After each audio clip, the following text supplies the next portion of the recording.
Rádio Bandeirantes, nas eleições 2020. Porque a gente segue aqui na Rádio Bandeirantes com a nossa série de entrevistas com os pré-candidatos à Prefeitura de São Paulo. Começamos na semana passada e vamos seguir nas próximas semanas ouvindo aqueles que se colocam como pré-candidatos, porque até agora não há ainda o prazo das convenções partidárias para que as candidaturas sejam homologadas. Dessa forma, a gente tem aqui ouvido os partidos e colocado no ar as pessoas que já demonstraram interesse em lançar as suas candidaturas. A Rádio Bandeirantes, o Grupo Bandeirantes, claro, com essa tradição de cobertura muito forte das eleições e também com o primeiro debate da corrida eleitoral 2020, aquele que marca o tom da campanha, dia 17 de setembro, na tela da Band, e também aqui na Rádio Bandeirantes, é o primeiro debate da corrida eleitoral. Quem está conosco hoje é o pré-candidato Andréa Matarazzo, do PSD. Andréa, bom dia, tudo bom? Bom dia, Sônia, bom dia, Thaís. Prazer em falar com vocês. Bom dia a todos os ouvintes da Rádio Band. Obrigada. Queria perguntar primeiramente como é que você posiciona a sua pré-candidatura no quadro eleitoral atual. A gente divulgou na semana passada a pesquisa do Paraná Pesquisas, com a sondagem para a corrida à prefeitura, e o seu nome aparece com 3% das intenções de voto. Nesse momento, na liderança, Celso Russomano e o atual prefeito Bruno Covas. Como é que você posiciona a sua candidatura nesse quadro eleitoral, Andréa Matarazzo? Eu acho que é a preocupação das pessoas hoje está muito focada na pandemia, com razão, em não ficarem doentes, em se preservarem.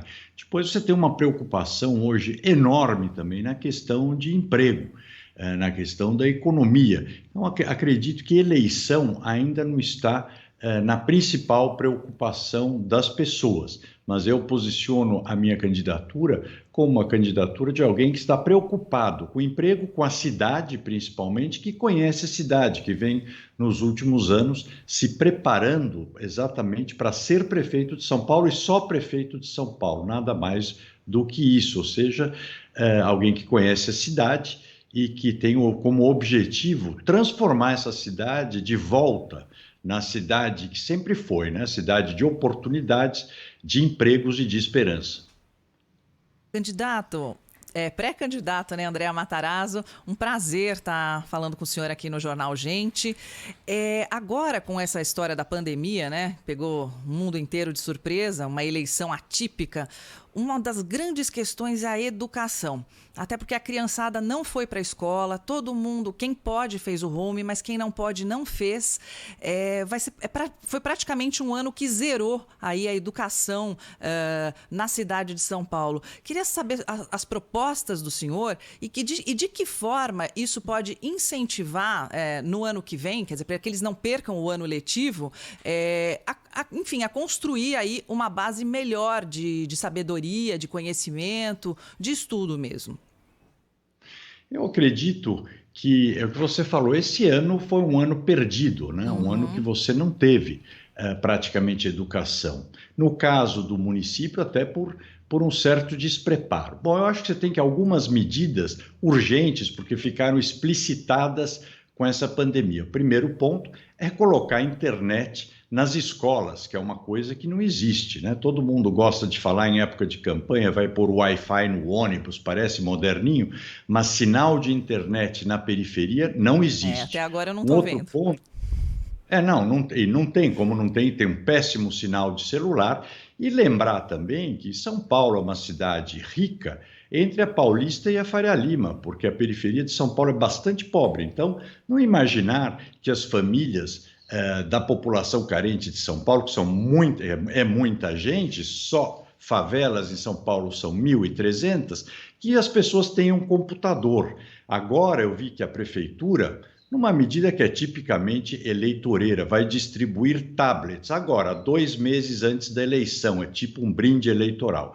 Mas colocar internet nas escolas é fundamental, fazer o sinal de internet chegar à periferia, um programa de aquisição de computadores para os alunos, treinamento e capacitação dos professores para ensino à distância, porque também você tem que estar preparado para isso. O ensino à distância é uma realidade daqui para frente, então tem que preparar os professores para isso. Eu até faria com eles algumas reuniões com esses influenciadores digitais, com alguns blogueiros, para mostrar como é que você interessa alguém ficar te olhando na tela. Eu dou aula em faculdade e vi, não é tão simples você prender a atenção de um aluno falando só pelo computador.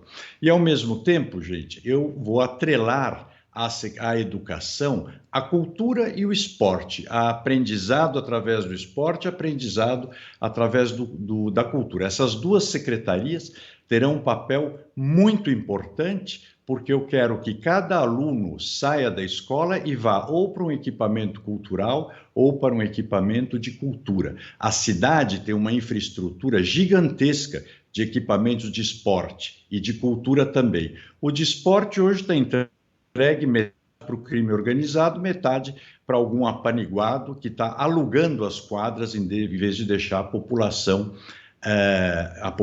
usar. E os de cultura, só os 52 teatros que tem nos céus. O que eles estão fazendo? Isso teria que ter programação de manhã, de tarde e de noite para adultos. As 70 bibliotecas têm que ser modernizadas, transformadas em bibliotecas /centro cultural. As casas de cultura têm que ser estimuladas com programação. Hoje, para o futuro, você tem que preparar as crianças, abrir o horizonte delas. A cultura faz isso muito e o esporte dá disciplina. E enquanto elas estiverem nesses equipamentos, também farão o aprendizado nas necessidades básicas que os empregos do futuro precisam, que é criatividade principalmente. André Matarazzo, pré-candidato do PSD à Prefeitura de São Paulo, hoje na nossa série de entrevistas com os pré-candidatos à Prefeitura. Queria perguntar para o senhor o seguinte: num cenário provável de menor arrecadação e maior demanda por serviços públicos, esse é o cenário que o futuro prefeito de São Paulo vai encontrar a partir de janeiro, não é? Há uma possibilidade de que a cidade de São Paulo já entre na fase verde da pandemia daqui a um mês, foi o que disse para a Rádio Bandeirantes o presidente do Comitê de Contingência, João Gabardo. Então, o cenário para o próximo prefeito, se tudo der certo, será um cenário já numa nova fase da pandemia, bem mais leve do que essa agora, mas com menos recursos e mais demanda por serviços públicos. Como é que o senhor vai equalizar essas duas necessidades tão diferentes? Não, isso não é um problema. E o cenário, acho que será até pior do que o que você está falando, porque a cidade ela tem os problemas da pandemia, né, da pandemia do Covid, e tem a devastação da epidemia de descaso e incompetência de uma gestão que está sem fazer nada há 3 anos. Mas o orçamento, quando você define prioridades, ele é mais do que suficiente para fazer o que precisa. Agora, precisa fazer. A prefeitura hoje, por exemplo, com o comércio, ela abandonou o comércio, fechou as portas do comércio e continuou cobrando os impostos como se estivéssemos no apogeu da economia. A economia já vem 4 anos de crise, mas a pandemia, a prefeitura tinha que ter suspendido a arrecadação do IPTU e ela tem caixa para isso. Segundo, ela deveria seguir o comitê de contingência. O comitê de contingência, por exemplo, liberou as atividades culturais, o setor de cultura para funcionar. Por que ela não liberou? Como é que a decisão de um secretário de município, que não é médico, não é nada, prevalece sobre o comitê de contingência formado por cientistas, por médicos? Prevaleceu. Então você tem todos os cinemas, teatros, os palcos fechados, até para os ensaios. Então, primeiro, como é que nós vamos enfrentar o pós-pandemia, esperando que ela termine até o final desse ano? Refinanciando impostos para o comércio, para a atividade econômica da cidade. Isso é essencial. Facilitando as renovações e os alvarás, eliminando taxa, por exemplo, taxa de fiscalização do estabelecimento, que a prefeitura continua cobrando quando os fiscais estão em quarentena e o comércio estava fechado. Quer dizer, então, tem uma série de medidas que é você tirar o poder público ou o Estado de cima da atividade econômica, deixar o comércio se recuperar, dando alguns empurrões.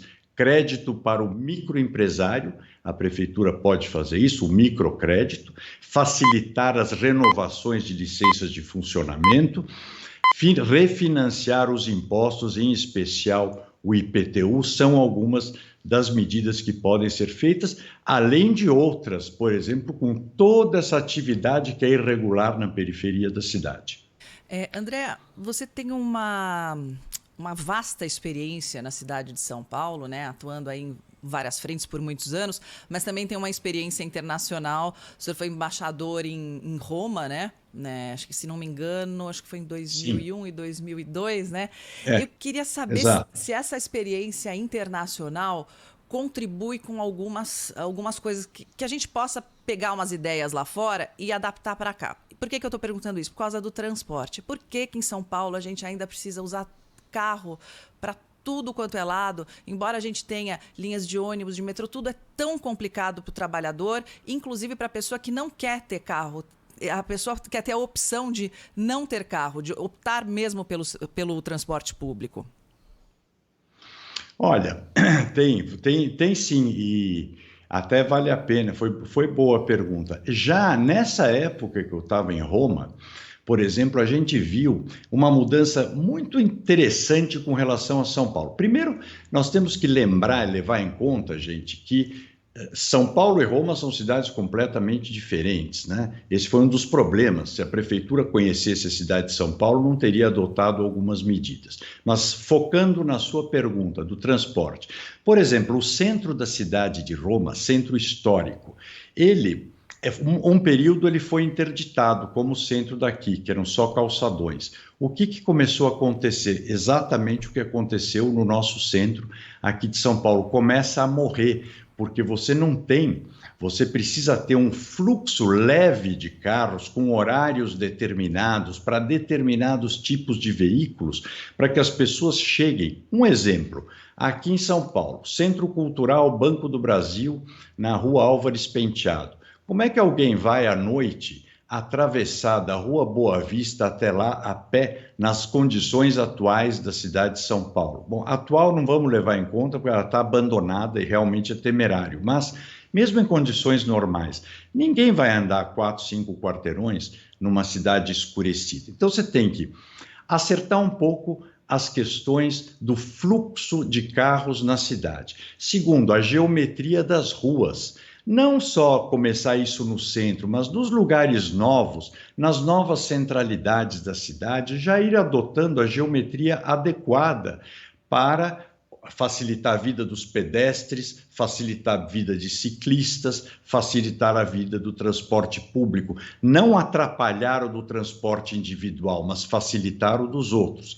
E nessa questão, eu acho que a própria tecnologia, como o Uber de automóveis, daqui a pouco será inevitável o Uber de ônibus. Quer dizer, a tecnologia vai adequar isso daí. Se você olhar nas áreas ricas da cidade, pega a Faria Lima, por exemplo, você começa a ter prédios que estão com as garagens vazias, não conseguem alugar nem para estacionamento, porque as pessoas tendo condições de não usar o veículo individual, preferem.